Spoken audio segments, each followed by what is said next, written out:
Hola, ¿qué tal? Bienvenida a mi canal y vamos a continuar con este tema ahora. En este episodio vamos a comentar algunas generalidades para entender cuál es el contexto en el cual se van a desarrollar las persecuciones de los autos de fe del siglo XVII. Es decir, ¿qué sucede en los siglos anteriores a este periodo? Cuando hablamos de historia general, decir que un periodo de varios siglos es tranquilo o no, no tiene sentido. Siempre hay periodos más tumultuados que otros. Cuando hablamos de la historia de los judíos en particular, debemos pensar que los judíos siempre son una minoría dentro de un universo mayor. Por lo tanto, están a merced de lo que sucede a su alrededor, que no siempre tiene que ser negativo. Por esta razón, decir que durante 2 o 3 siglos los judíos vivieron mal o bien es relativo. Depende del país y a veces de la ciudad.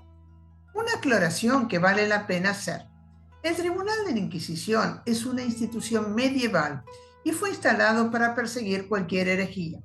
El Tribunal de la Inquisición de la época moderna, instalado en España a pedido de los reyes católicos, tiene una finalidad de no permitir ninguna otra religión que la religión católica en su territorio, inclusive en sus colonias.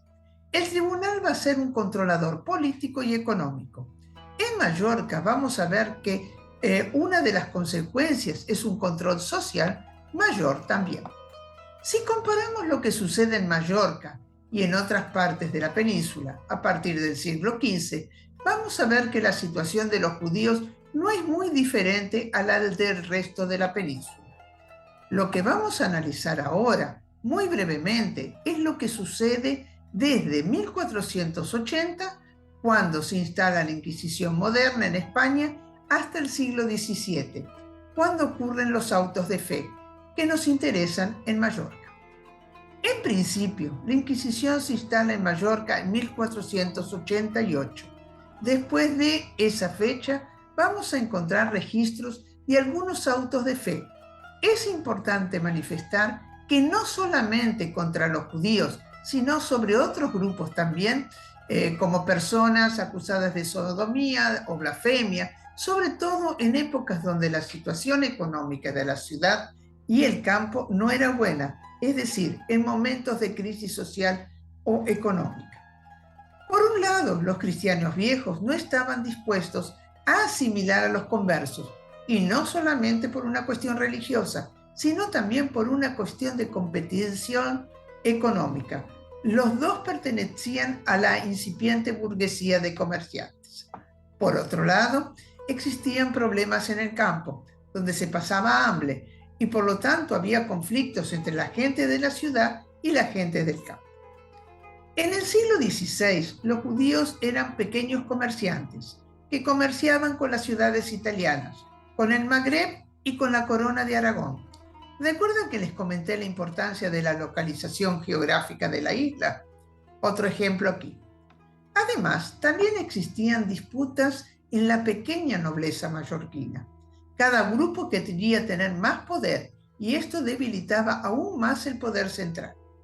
Ya en el final del siglo XV van a aparecer la idea de limpieza de sangre, que va a tener su mayor manifestación al final del siglo XVII. Esto tiene como consecuencia que los conversos no pueden hacer parte de los gremios de oficios. Es decir, los judíos eran comerciantes, pero no podían tener determinadas profesiones.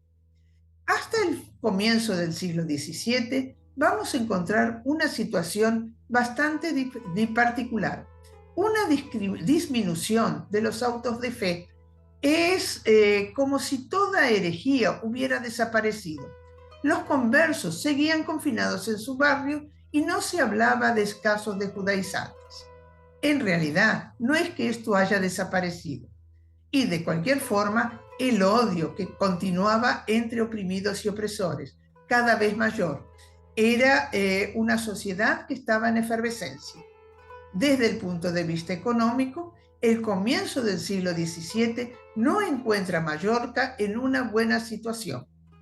En el próximo capítulo vamos a explicar otras generalidades para después entender cómo estos factores y problemas económicos, choques entre diferentes grupos sociales y la actuación del Santo Oficio van a llevar a los grandes autos de fe del siglo XVII. Como siempre, espero que te haya gustado este episodio. Dale un like, suscríbete y compártelo. Muchas gracias.